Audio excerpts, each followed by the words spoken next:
Maka ketika kita mengucapkan atau kita ingkar juga dengan ucapan ini kepada Allah, ya maka julukannya kita disebut sebagai seorang munafik, sebagai orang yang pendusta, sebagai orang yang ingkar, orang yang kufur.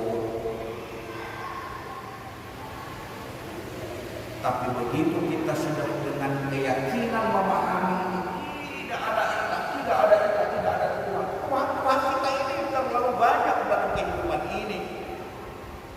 Karena ilah itu setiap sesuatu yang kita suka, yang kita cinta, yang kita kepengen dekat dengan dia. Tetapi di satu sisi setelah kita kepengen dekat, lalu kita cinta, lalu kita juga ada rasa takut. Jadi setiap yang kita cinta, 4 hal ini pasti kita rasakan. Dengan apapun, dengan siapapun, atau apa saja yang kita cintai, 4 hal ini yang dapat kita rasakan. Kita cinta. Lalu kita berusaha dekat dengan dia. Lalu kemudian ada rasa takut. Yang keempat ada harapan. Itu sudah tanda-tanda cinta. Jadi kalau kita cinta kepada sesuatu,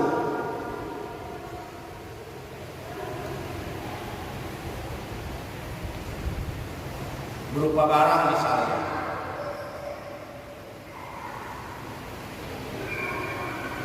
apa yang mudah, mobil kali ya, atau apalah yang kita suka. Kalau kita sudah suka, kita cinta dengan barang kita itu, ya kita kepengen dekat dengan dia. Kita jalan kita rawat, apalagi dia baru. HP saja lah mungkin lah terlalu ini kalau mungkin. HP saja kalau kita baru beli, sayangnya luar biasa, kita cinta itu. Kalau anak kita makan takut jatuh, takut boles, itu masih baru. Jadi kita berusaha melindunginya, kita berupaya dekat, tidak mau jauh-jauh kita. Itu tanda kecintaan kita. Jadi kalau kita mencintai itu betul-betul kepengen dekat. Lalu rasa takut apa? Ya takut hilang, takut pecah, takut gores, takut diambil orang dan sebagainya. Lalu ada harapan. Harapan apa? Ya harapannya banyak, tergantung niat kita. Harapannya apa? Apa harapan itu akan menguntungkan secara duniawi, apakah ukhrawi?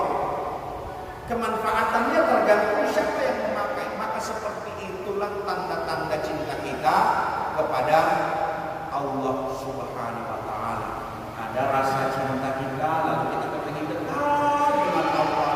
Tapi di satu sisi kita dekat dengan dia, kita juga merasa takut. Takut apa? Takut azabnya, takut siksanya, takut ancaman-ancamannya. Lalu kemudian muncul rasa harap. Rasa harap itu apa? Janji-janji baik Allah kepada kita setiap yang beramal akan diberikan balasan yang setimpal. Itu yang menyebabkan kita bersemangat untuk melakukan amal ibadah. Inilah sesungguhnya yang dimaknai Tuhan. Maka kalimat la ilaha, tidak ada Tuhan, tidak ada yang kita cinta, tidak ada yang kita dekati, tidak ada yang kita takuti, tidak ada yang kita harapkan, illallah, kecuali Allah Subhanahu wa taala. Maka konsep syahadat itu sesungguhnya memaknai bagaimana kita menolak Tuhan selain Allah. La ilaha illallah. Dua fila yang dirahmati Allah Subhanahu wa taala, memahami dan mengamalkan dua kalimat syahadat baik dan benar. Kalau setiap kita sudah memaknai bahwa ini sebuah komitmen, ini sebuah janji, ini sebuah ikrar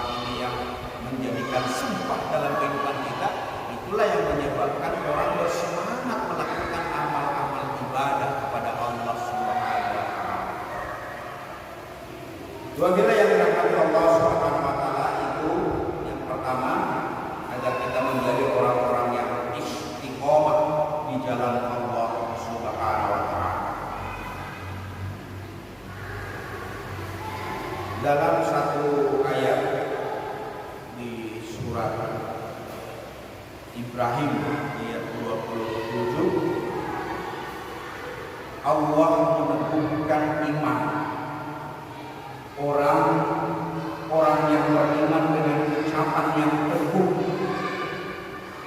dalam kehidupan di dunia dan di akhirat, dan Allah menyesatkan orang-orang yang zalim dan memperbuat apa yang Dia kehendaki.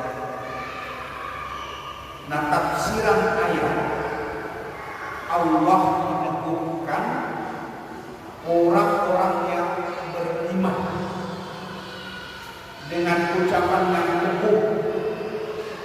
Jadi dalam hadis dijelaskan pula, jika seorang muslim lalu ditanya di dalam kubur, lalu ia berikrar bahwa tidak ada sesembahan yang berhak disembah selain Allah dan Muhammad adalah utusan Allah Subhanahu wa taala. Jadi dijelaskan ayat ini meneguhkan orang-orang yang beriman lewat syahadatnya tadi. Dia berkomitmen, dia berikrar, dia bersumpah, dia berjanji. Diteguhkan hatinya, dikuatkan hatinya. Jadi ketika dia ditanya di dalam kubur, lalu dia berikrar bahwa tidak ada sesembahan yang berhak untuk disembah kecuali Allah dan Muhammad itu ada. Jadi ini kalimat syahadat yang akan kita bawa mati sebagai jawaban kita. Maka inilah tafsir ayat Allah meneguhkan iman orang-orang yang beriman dengan ucapan yang teguh di dalam kehidupan di dunia dan di akhirat. Jadi ucapan terhadap komitmen keteguhan iman yang kita miliki itu tidak hanya sebatas di dunia ini, tetapi dia merupakan bekal kita sampai ke akhirat kelak nantinya. Qatadah As-Sadusi mengatakan yang dimaksud Allah meneguhkan orang beriman di dunia adalah dengan meneguhkan mereka dalam kebaikan dan amalan saleh. Ini lagi-lagi meneguhkan iman itu terimplementasi dalam bentuk amal ibadah kepada Allah Subhanahu wa taala. Maka saya katakan di awal-awal tadi, kenapa orang tidak sholat, kenapa orang tidak puasa, kenapa tidak melakukan amalan-amalan? Tidak teguh, tidak berpegang kepada komitmen, tidak memiliki pendirian yang kuat.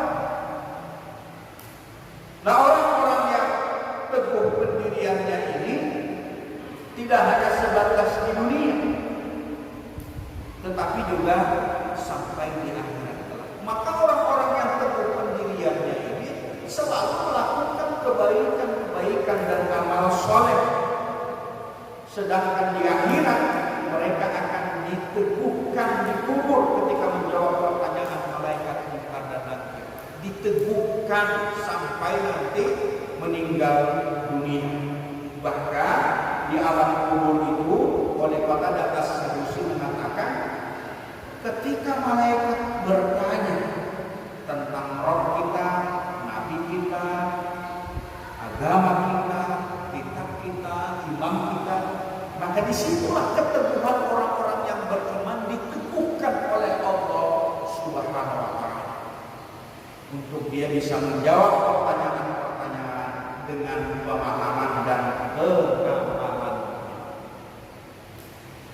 Dua bila yang dirahmati Allah, tentu memahami makna dua kalimat syahadat dengan benar ini memenuhi rukun dan syarat sesuai dengan ketentuan, sehingga tidak ada peluang untuk kita menerjang, melanggar atau melakukan hal-hal yang tidak dikehendaki oleh Allah Subhanahu wa taala. Maka kalimat takwa yang sering kita pahami mengerjakan semua kebaikan-kebaikan, mengerjakan segala ketaatan-ketaatan kita kepada Allah Subhanahu wa taala, lalu kemudian dengan segala upaya kita untuk kita meninggalkan segala apa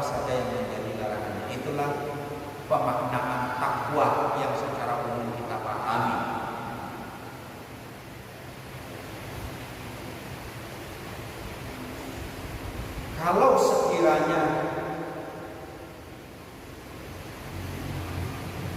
ada manusia yang kemudian dia taat untuk melakukan atau mengerjakan kewajiban-kewajibannya, lalu dia berupaya meninggalkan segala larangannya sekuat tenaganya.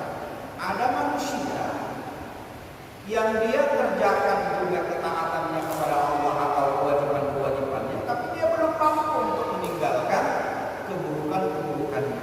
Ada manusia yang seperti itu, dan boleh jadi itu terjadi terhadap diri kita. Karena yang namanya godaan untuk melakukan hal-hal yang buruk itu tidak pernah berhenti. Dia terus menerus. Jangan disangka kalau orang majelis taklim, dia ahli zikir, dia alim, lalu kemudian dia bebas daripada itu. Tidak. Justru semakin kencang godaannya, godaan syaitan untuk tidak beriman kepada Allah Subhanahu wa taala. Iwafilah yang dirahmati Allah Subhanahu wa taala. Oleh karena itu, kiat pertama ini menuntun seorang di dalam memahami agama agar menjadi pemikiran yang terus-menerus dia kaji, dia terus belajar, dia terus pahami. Jangan istilah orang tobat sambal. Kita kalau makan lombok pedasan, tapi begitu mau makan kita cari lagi lombok. Itu tobat sambal. Hari ini dia tobat kepada Allah. Begitu dia tobat, lalu kemudian tergoda lagi. Dan itu manusiawi, namanya godaan, terus menerus. Tapi bagi kita berupaya semaksimal mungkin untuk kita benar-benar tidak terjebak kepada apa yang sudah menjadi larangan-larangan Allah. Itulah konsep teguh pendiriannya, teguh keimanannya. Konsep berislamnya itu memahami kalimat apa yang sudah menjadi komitmennya kepada Allah Subhanahu wa taala. Bila yang dirahmati Allah, lalu yang kedua yang bisa menghantarkan diri kita menjadi orang-orang yang istiqomah itu agar kita teguh pada pendirian keimanan dan keislaman serta ketakwaan kita kepada Allah Subhanahu wa taala. Memahami kalimat syahadat yang sudah mesti harus kita benar-benar amalkan. Lalu yang kedua, kita mengkaji Al-Quran dengan menghayati dan merenungkannya. Al-Quran ini di awal-awal ayat sudah dijelaskan oleh Allah. Zalikal kitabu la raiba fihi hudan lil muttaqin. Jadi Allah ingin tepis dulu tentang keraguan kita terhadap kebenaran agama ini. Al-Quran ini membawa kebenaran. Dia wahyu Allah. Yang banyak tuduhan kafir Quraisy bahwa ini adalah buatan Rasulullah. Syair-syair yang dibuat oleh Nabi Muhammad SAW. Tapi Allah selalu meneguhkan hati Muhammad SAW. Maka di awal ayat sebagai bentuk membuang rasa ragu terhadap kitab Zalikal kitabu la raiba fihi hudan lil muttaqin.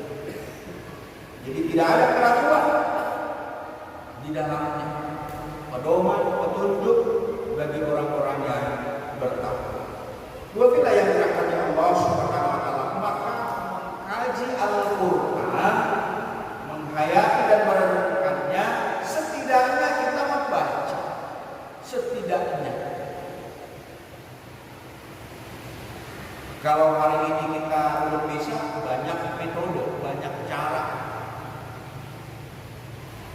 Jadi tidak ada alasan kalau di zaman kekinian terus tidak bisa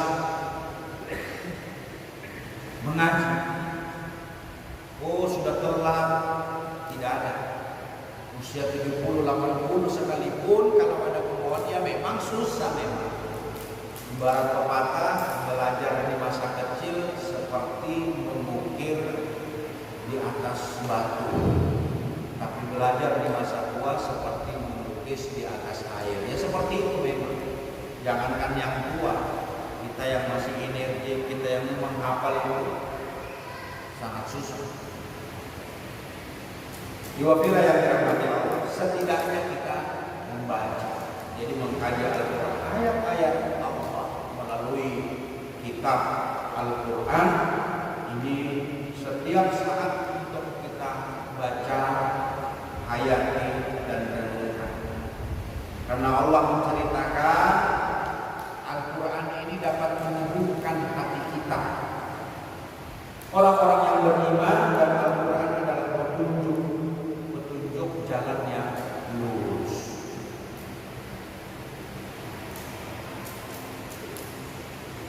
Katakanlah Ruhul Kudus Jibril menurunkan Al-Quran itu dari Roh dengan benar untuk meneguhkan hati orang-orang yang telah beriman dan menjadi petunjuk serta kabar gembira bagi orang-orang yang berserah diri. Quran surat An-Nahl ayat 102. Oleh karena itu Al-Quran ini dalam sirah dijelaskan turunnya berangsur-angsur. Untuk apa? Untuk meneguhkan hati Rasulullah Sallallahu Alaihi Wasallam. Dua bila yang dirahmati Allah Subhanahu Wa Taala, kalau sudah ada jaminan Allah terhadap Al-Quran sebagai pedoman, sebagai petunjuk, maka bagi kita sebagai seorang Muslim berinteraksi dengan Al-Quran ini sudah menjadi keharusan, menjadi kewajiban. Jangan sampai kita tidak pernah berinteraksi dengan Al-Quran. Al-Quran ini merupakan jalan utama agar seorang bisa terus kokoh dalam agamanya, karena dia merupakan petunjuk, merupakan pedoman, merupakan jalan, bahkan dikatakan sebagai obat, sebagai penawar, dan bahkan dia juga sebagai Al-Furqan atau pembeda mana yang baik, mana yang buruk, mana yang hak, mana yang batil. Huwalil ladzina amanu hudan wa shifa. Di Al-Quran itu adalah petunjuk dan penawar bagi orang-orang yang beriman. Fusilat ayat 44. Nah, kepada mengatakan Allah telah menghiasi Al-Quran sebagai cahaya dan keberkahan serta sebagai obat penawar bagi orang-orang yang beriman. Ibnu Katsir menafsirkan ayat ini, katakanlah wahai Muhammad, Al-Quran adalah petunjuk bagi hati orang beriman. Demikian apabila yang dirahmati Allah kajian kita di Rabu malam Kamis ini, mudah-mudahan ada manfaatnya. Jika ada kekurangan itu datang dari saya dan kebenaran hanyalah milik Allah Subhanahu wa taala. Mari kita tutup majelis ini dengan doa penutup majelis. Subhanallahumma wa bihamdika asyhadu an la ilaha illa anta astaghfiruka wa atubu ilaik. Assalamualaikum